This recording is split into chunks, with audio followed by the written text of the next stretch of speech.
نحمده ونصلي ونسلم على رسوله الكريم اما بعد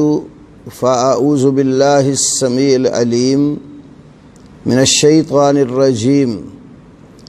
من همزه ونفخه ونفثه بسم الله الرحمن الرحيم افمن يمشي مكبا على وجهه اهدى امن يمشي سويا على صراط مستقيم رب اشرح لي صدري ويسر لي امري واحلل عقدة من لساني يفقهوا قولي۔ اللہ رب العالمین نے جتنے بھی انبیاء و رسل علیہم الصلاۃ والتسلیم کو مبعوث کیا، سب نے اپنی اپنی قوموں کو سب سے پہلے جس بات کی دعوت دی وہ اللہ رب العالمین کی توحید کی دعوت تھی کہ اللہ تعالیٰ اپنی ذات میں، صفات میں اور اپنے حقوق اور اختیارات میں بالکل اکیلا ہے، اس کا کوئی بھی شریک اور حصے دار نہیں ہے۔ اور ہر نبی اور رسول نے شرک کی بھرپور تردید کی۔ شرک کے بہت سارے مظاہر ہیں، بالخصوص نیک لوگ جب فوت ہو جاتے ہیں تو لوگ ان کو دفن کر کے ان کے ساتھ ایسی امیدیں وابستہ کر لیتے ہیں جو صرف اللہ رب العالمین کے ساتھ رکھنی چاہیے۔ اسی لیے اسلام نے اس بات کی تفصیل پیش کی ہے کہ یہودیوں اور عیسائیوں میں بھی یہ مرض تھا، جب ان میں سے کوئی نیک آدمی فوت ہو جاتا تو وہ اس کی قبر کے اوپر مسجد بنا لیتے اور سجدے کرتے۔ بہت ساری حدیث میں یہ بات موجود ہے کہ اذا مات فیہم الرجل الصالح بنوا علی قبرہ مسجدا، جب ان میں سے کوئی نیک آدمی فوت ہو جاتا تو وہ اس کی قبر کے اوپر مسجد تعبیر کر دیتے یا قبر کو سجدہ گاہ بنا لیتے۔ اور یہ قبر پرستی کا شرک جس طرح یہودیوں اور عیسائیوں میں پایا جاتا تھا، آج یہ شرک اسی طرح ہی اسلام کا نام لینے والے لوگوں میں بھی پایا جاتا ہے۔ اور قبروں کا پختہ ہونا اور یہ مزارات کا اس طرح بنایا جانا، اسلام نے اس کی تردید کی ہے، حوصلہ افزائی نہیں کی۔ رسول اللہ صلی اللہ علیہ وسلم کی کئی ایک احادیث صحیحہ کے اندر پکی قبریں بنانے کی ممانعت وارد ہوئی ہے۔ حضرت علی رضی اللہ تعالی عنہ سے صحیح مسلم میں، جامع ترمذی میں، سنن نسائی میں، سنن ابی داود میں، مسند احمد میں کئی مقامات پر نبی صلی اللہ علیہ وسلم کی ایسی احادیث موجود ہیں جن میں قبروں کو پختہ کرنے سے منع کیا گیا۔ مثال کے طور پر آپ صلی اللہ علیہ وسلم نے حضرت علی رضی اللہ تعالی عنہ سے کہا تھا کہ اے علی، کوئی قبر جو تمہیں اونچی نظر آئے اس کو تو برابر کر دے، اور کوئی بھی تصویر، تمثال، مورتی تمہیں دکھائی دے تو اس کو بالکل ختم کر دو۔ حضرت جابر رضی اللہ تعالیٰ عنہ سے اسی طرح رسول اللہ صلی اللہ علیہ وسلم کی ایک حدیث مروی ہے ترمذی شریف میں 1052 نمبر پر یہ حدیث ہے کہ نہى النبی صلی اللہ علیہ وسلم ان تجسس القبور،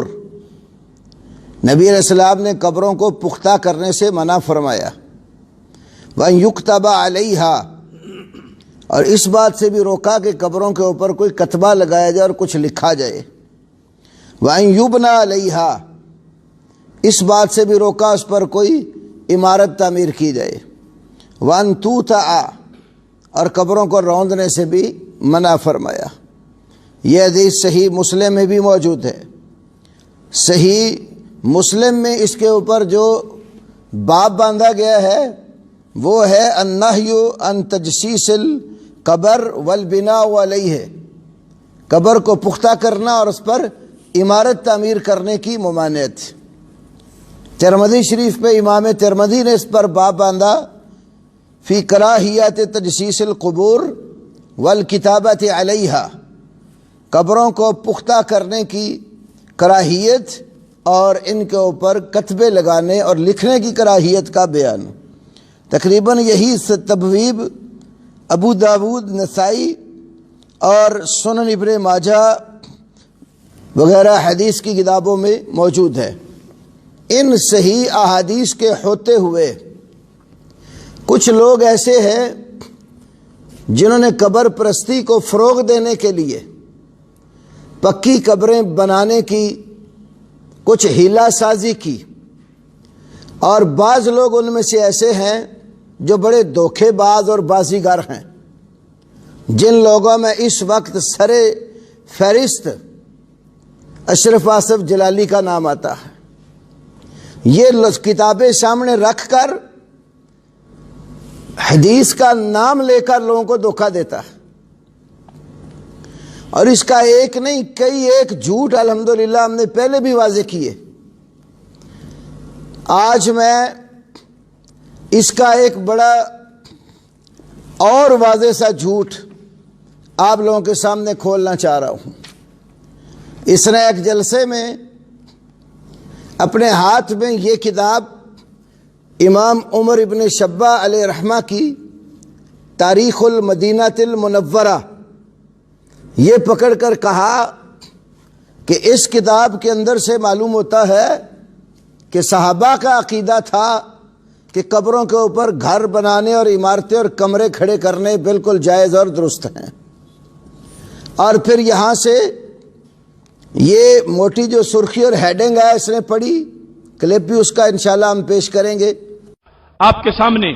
تفصیلی دلائل پیش کیے۔ آج کی اس نشست میں چند حوالہ جات مزید پیش کر کے ان کے اعتراضات کے جوابات بھی آپ کے سامنے رکھ رہا ہوں۔ سب سے پہلے جو مزارات کے لحاظ سے ان کا اعتراض ہے، اور معاذ اللہ کہیں قبر کے اوپر کوئی کمرہ بنتا ہے، اس کو وہ مستقل اپنے فتووں کا نشانہ بناتے ہیں کہ دیکھو انہوں نے قبروں کے اوپر کمرے بنانے شروع کر دیے، گنبد بنانے شروع کر دیے، اور اتنی اتنی بلڈنگیں کھڑی کرنی شروع کر دی۔ یہ دیکھو میرے ہاتھ میں تاریخ المدینہ المنورہ ہے، یہ ابن شبہ کی ہے، 262 ہجری میں جن کا وصال ہوا، بڑے پرانے امام ہیں۔ یہ جلد نمبر 1 ہے اس کتاب کی۔ اس کتاب کے اندر انہوں نے لکھا ہے قبر ام حبیبہ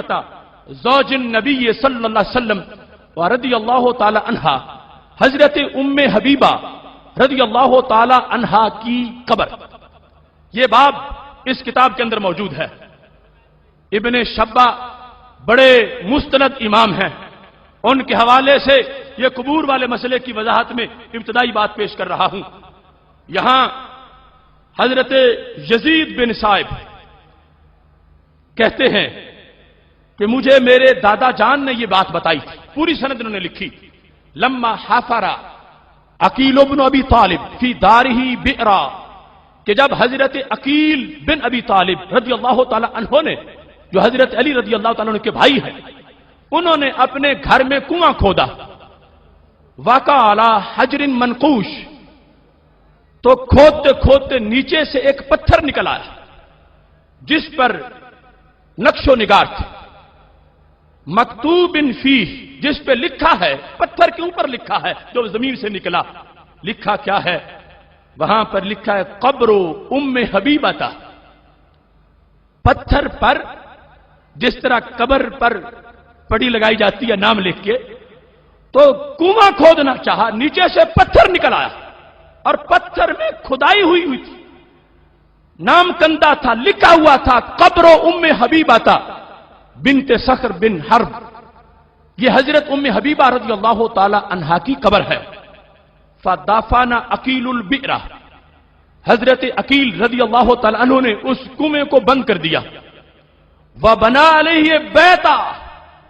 اور اس پہ کمرہ بنا دیا۔ وبنا علیہ بیتا، جب پتا چلا کہ یہاں تو امی جان کی قبر ہے، حضرت ام حبیبہ کی قبر ہے، اس جگہ انہوں نے کھدائی پھر نہیں کی بلکہ اس قبر کو بنا دیا، اور قبر اوپر زمین کے اب نظر آ رہی تھی۔ پہلے تو زمین مٹی غالب آ چکی تھی، قبر دب چکی تھی، اب انہوں نے اس کو اوپر واضح کیا۔ اور قبر ام حبیبہ زوج النبی صلی اللہ علیہ وسلم رضی اللہ عنہا، رسول اللہ صلی اللہ علیہ وسلم کی زوجہ محترمہ ام حبیبہ رضی اللہ تعالی عنہا کی قبر کا بیان۔ پھر سند پڑھے بغیر اس کتاب سے حوالہ دیا کہ عقیل بن ابی طالب نے اپنے گھر میں کنواں کھودا تو اس کے اندر انہوں نے ایک منقش پتھر پایا جس کے اندر یہ اس کے اوپر لکھا ہوا تھا قبر ام حبیبہ بنت صخر ابن حرب، یہ ام حبیبہ بنت صخر بن حرب کی قبر ہے۔ تو پھر حضرت عقیل نے وہ کنواں ادھر ہی بند کر دیا، وبنا علیہ بیتن، اور اس قبر کے اوپر ایک گھر بنا دیا، کمرہ ایک تعمیر کر دیا۔ اور کہتے ہیں کہ پھر یزید بن صاحب صحابی رسول کہتے ہیں فدخلت ذلک البیت فرأیت فیہ ذلک القبر، میں اس گھر کے اندر داخل ہوا تھا تو میں نے وہ قبر خود اس گھر کے اندر اس کمرے میں دیکھی۔ تو کہتے دیکھو صحابہ کا عقیدہ تھا کہ قبر کے اوپر عمارت بنانا، کمرہ کھڑا کرنا یہ بالکل جائز اور درست ہے۔ اگر یہ حرام ہوتا جس طرح کہ یہ لوگ کہتے ہیں تو ام المومنین کی قبر کے اوپر صحابہ کرام یہ کمرہ کیوں بناتے؟ تو یہ کتاب جو ہے یہاں سے روایت تو پیش کر دی، اور اتنا یہ بھی کہا کہ سند کے ساتھ موجود ہے، لیکن اس سند کا تبصرہ نہیں کیا کہ یہ کس درجے کی ہے۔ ائمہ حدیث جو ہیں جب کسی روایت کو سند کے ساتھ پیش کرتے ہیں تو اس کی صحیح ہونے کے لیے جو محدثین نے شرائط بیان کی ہیں ان میں سے 3 شرطیں سند کے حوالے سے ہیں، جس میں راوی کا عادل اور ضابط ہونا بھی ضروری ہے۔ تو اس روایت کی سند کے اندر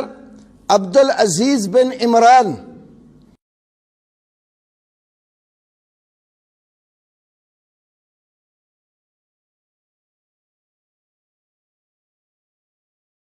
ایسا راوی ہے جس کو تقریباً تمام محدثین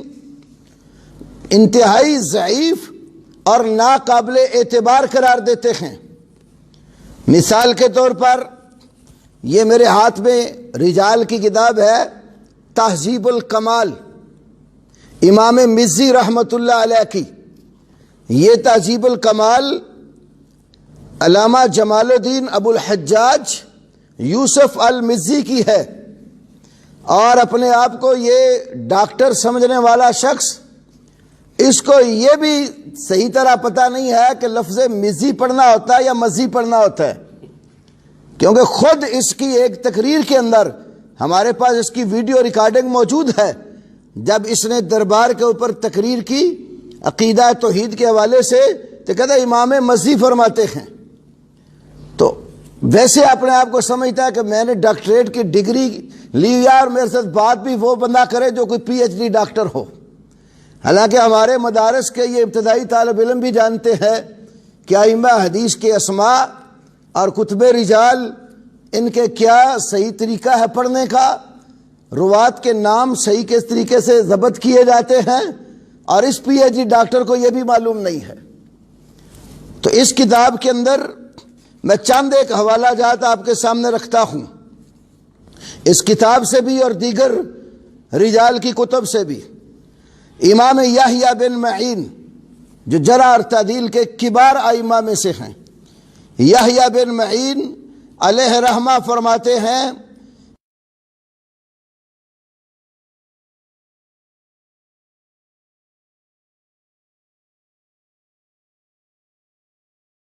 کہ یہ لیسا بثقاتن، یہ الفاظ تہذیب الکمال کے اندر موجود ہیں، لیسا بثقاتن، یہ راوی ہرگز قابل اعتماد نہیں ہے۔ اور اسی طرح اسی کتاب کے اندر امام ابو زکریا کا قول ہے، جس کو تاریخ بغداد میں بھی خطیب بغدادی علیہ رحمہ جلد نمبر 10 صفحہ 441 کے اوپر لائے ہیں۔ وہ کہتے ہیں کہ یہ جو عبدالعزیز بن عمران راوی ہے، قد رأیتہ ہا ہنا ببغداد، میں نے اس کو یہاں بغداد کے اندر دیکھا ہے، کانا یشتم الناس ویطعن فی اخصابہم، یہ لوگوں کو گالیاں دیتا تھا اور لوگوں کے حسب اور نسب میں طعن و تشنیع کرتا تھا۔ لیسا حدیثہ بشیء، اس کی روایت کسی بھی کھاتے کی نہیں ہے۔ یہاں میں ایک اور بات کہوں گا، یہ بھی کہتا ہے میں فاضل بغداد ہوں، تو بغداد شہر کے اندر جس طرح یہ عبدالعزیز بن عمران اس کی پیش کردہ روایت کا راوی گالیاں دیتا تھا لوگوں کو اور ان کے حسب اور نسب میں طعن و تشنیع کرتا تھا، بالکل اسی کی مطابقت میں سمجھ لو یہ فاضل بغداد شخصیت سر عام لوگوں کو گالیاں دینا اس کا وتیرہ بن گیا ہے۔ اور اسی طرح اسی کتاب کے اندر امام محمد بن یحییٰ نیسابوری کا قول ہے، اس قول کو تاریخ بغداد میں خطیب بغدادی نے 10ویں جلد کے 442 صفحہ پر بھی نقل کیا ہے۔ وہ کہتے ہیں کہ علیہ بدانۃ ان حدثت عن عبدالعزیز ابن عمران حدیثا ورأیتہ یضعفہ جدا، اگر میں عبدالعزیز بن عمران سے کوئی ایک روایت بھی بیان کروں تو میرے اوپر اونٹ کی قربانی کرنا واجب ہو جائے۔ ورأیتہ یضعفہ جدا، کہتے ہیں میں نے دیکھا اس کو کہ یہ انتہائی ضعیف راوی جو ہے اس کو انتہائی ضعیف قرار دیتے تھے۔ امام بخاری رحمہ اللہ کی تاریخ کبیر کی 6 جلد میں 1585 نمبر ترجمہ ہے اس کا، امام بخاری فرماتے ہیں منکر الحدیث لا یکتب حدیثہ، یہ عبدالعزیز بن عمران منکر الحدیث راوی ہے اور اس کی روایت تو لکھنے کے قابل بھی نہیں ہے۔ لسان المیزان میں حافظ ابن حجر عسقلانی علیہ رحمہ نے لکھا ہے، امام بخاری فرماتے ہیں کل من قلت فیہ منکر الحدیث فلا تحل الروایت عنہ، ہر وہ راوی جس کے بارے میں کہہ دوں کہ یہ منکر الحدیث ہے اس سے روایت لینا بھی حلال نہیں ہے۔ تو یہ اتنا گیا گزرا راوی ہے۔ اور امام نسائی اپنی کتاب الضعفاء والمتروکین کے اندر 393 نمبر ترجمہ میں اس کے حالات میں کہتے ہیں یہ متروک الحدیث ہے۔ اور امام احمد ابن حنبل رحمت اللہ علیہ فرماتے ہیں ما کتبت عنہ شیئا، میں نے اس سے کوئی روایت بھی نہیں لکھی۔ اسی طرح امام ابو حاتم رازی علیہ رحمہ فرماتے ہیں کہ متروک الحدیث، ضعیف الحدیث، منکر الحدیث جدا، یہ راوی جو ہے متروک الحدیث ہے، ضعیف الحدیث ہے، انتہائی منکر الحدیث ہے۔ یہ بات امام ابن ابی حاتم رازی نے اپنے باپ ابو حاتم رازی سے اپنی کتاب الجرح والتعدیل کی 5ویں جلد میں 1817 نمبر ترجمے کے تحت اس کے حالات میں ذکر کی ہے۔ اسی طرح امام دارقطنی علیہ رحمہ بھی اس کو کتاب الضعفاء والمتروکین میں لائے۔ امام ابن الجوزی بھی اس کو کتاب الضعفاء والمتروکین میں لائے، امام اقیلی اس کو الضعفاء الکبیر میں لاتے ہیں، امام احمد ابن عدی اس کو الکامل فی ضعفاء الرجال میں ذکر کرتے ہیں، امام ترمذی اس کو اپنی کتاب علل کے اندر بھی اور اس طرح سنن کے اندر بھی امام ترمذی علیہ رحمہ اس کو انتہائی ضعیف قرار دیتے ہیں۔ حافظ ابن حجر اسقلانی علیہ رحمہ تقریب التعذیب کے اندر اس راوی کے بارے میں اس کو متروک قرار دیتے ہیں۔ میں ایک اور بات عرض کرتا ہوں، جس کتاب سے جلالی نے یہ روایت پیش کی ہے، خیانت کی بھی کوئی حد ہوتی ہے، اسی کتاب کے اندر ہی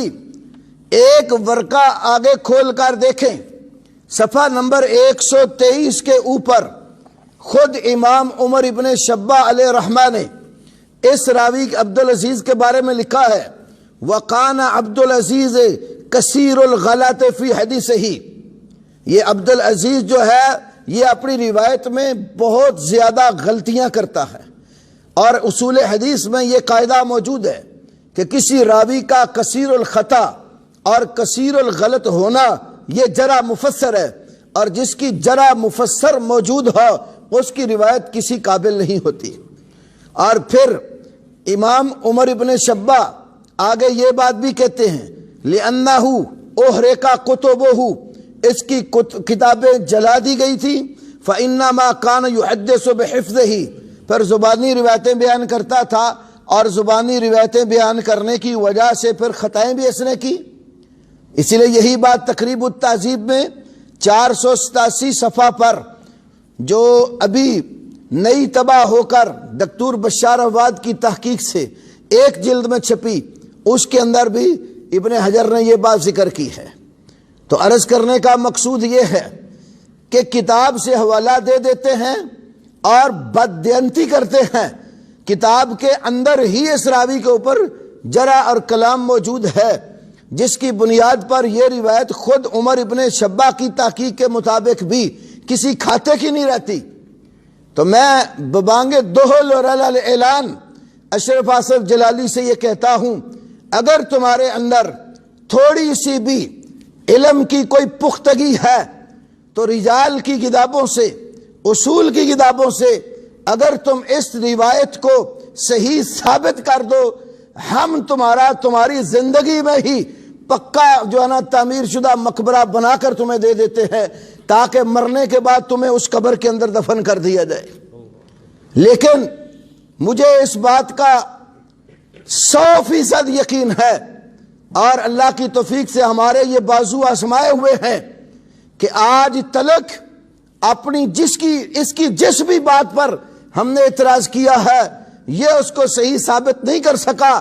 بالکل اسی طرح اس روایت کو بھی کسی طریقے سے ثابت نہیں کر سکتا۔ یہ ہم علی اعلان کہتے ہیں اور اللہ کی توفیق سے کہتے ہیں، کیونکہ ہمیں یقین ہے کہ ان کا نقطہ نظر انتہائی غلط کفر اور شرک اور بدعات اور خرافات کے اوپر مبنی ہے۔ اور پھر ایک اور بات کہتا ہوں کہ یہ اس کی پیش کردہ روایت جو انتہائی ضعیف ترین روایت ہے، جس کا کوئی سر پاؤں ہی نہیں ہے، میں نے صرف اس کی ایک علت آپ کے سامنے رکھی ہے، اس روایت میں اور بھی علل ہے۔ اگر ہمارے ساتھ اس روایت پر گفتگو کے لیے تیار ہوا تو انشاءاللہ ہم دیگر علل بھی اس کی کھول کر اس کے سامنے رکھیں گے۔ میں یہ بات کہتا ہوں کہ یہ انتہائی کمزور روایت، اس کے مقابلے میں صحیح مسلم، ترمذی، ابو داود، ابن ماجہ، نسائی، مسند امام احمد، کتنی حدیث کی کتابوں میں رسول اللہ صلی اللہ علیہ وسلم سے پکی قبریں بنانے کی ممانعت وربی ہے۔ اور آج سے 22 سال قبل میں نے ایک کتاب لکھی تھی، کلمہ گو مشرک، اپنی اس کتاب میں میں نے 4 فقہا اور 7 فقہ جعفری کی بھی بات شامل کر لیں، 5 جو اپنے آپ کو مقلدین کہتے ہیں، مالکی، حنفی اور شافعی اور حنبلی اور جعفری، 5 مسالک کی کتب سے 51 حوالہ جات میں نے اپنی کتاب میں ذکر کیے ہیں کہ وہ سارے فقہا بھی یہ کہتے ہیں کہ پکی قبریں بنانا اسلام میں حرام ہے، ان کی کراہیت مروی ہے، اللہ اور اس کے رسول نے اسے منع فرمایا ہوا ہے۔ بلکہ فقہ حنفی کی بعض کتب سے احناف کی بعض کتب سے یہ بات بھی ثابت کی ہے کہ پکی قبریں اور مزارات گرانا بالکل واجب ہے، لیکن 22 سالوں کی اس تاریخ میں گورنمنٹ سے یہ تو کہا کہ اس کتاب کے اوپر پابندی عائد کی جائے، اور ہم نے پابندی کے دنوں میں بھی اس کے کئی ایڈیشن شائع کر کے مفت تقسیم کیے، لیکن آج تلک ہمارے کسی حوالے کی تردید کی کسی بریلوی عالم کو جرت نہیں ہوئی۔ اور جلالی کو میں بھی کہتا ہوں، اگر دیانت ذرہ بھر بھی تمہارے اندر موجود ہے تو تاریخ مدینہ منورہ کی اس پیش کردہ روایت کو صحیح ثابت کرو، یا اپنے عقیدے سے توبہ تائب ہو جاؤ، اور ہم تمہارے لیے اللہ سے ہدایت کی دعا مانگتے ہیں کہ اللہ تمہیں صحیح صراط مستقیم کے اوپر قائم کرے۔ یہ جو کہتا ہے کہ میں جو نا کوئی مجھے آواز دے تو میں سر کے بل چل کر آنے کو تیار ہوں، قرآن پاک تو ویسے ہی ایسے لوگوں کو گمراہ کہتا۔ میں نے شروع میں جو قرآن کی آیت پڑھی نا، فَمَن يَمْشِي مُقِبًّا عَلَىٰ وَجْهِهِ أَهْدَىٰ أَمَّن يَمْشِي سَوِيًّا عَلَىٰ صِرَاطٍ مستقیم۔ اللہ تبارک و تعالیٰ کہتا ہے کہ جو اوندا چل کر آنے والا ہے، کیا وہ زیادہ ہدایت والا ہے جو سیدھا، یا جو سیدھا صراط مستقیم پر چلنے والا ہے وہ ہدایت یافتہ ہے؟ ہم اللہ کے فضل سے سیدھے کتاب و سنت اور صراط مستقیم پر چلنے والے ہیں، اور ہم اللہ کی توفیق سے ہدایت یافتہ ہیں۔ یہ خود اپنے منہ الٹے بال چلنے والے لوگ یہ کفر اور شرک کرنے والے لوگ ہیں۔ اللہ ان کو ہدایت نصیب فرمائے۔ وآخر دعوانا الحمدللہ رب العالمین۔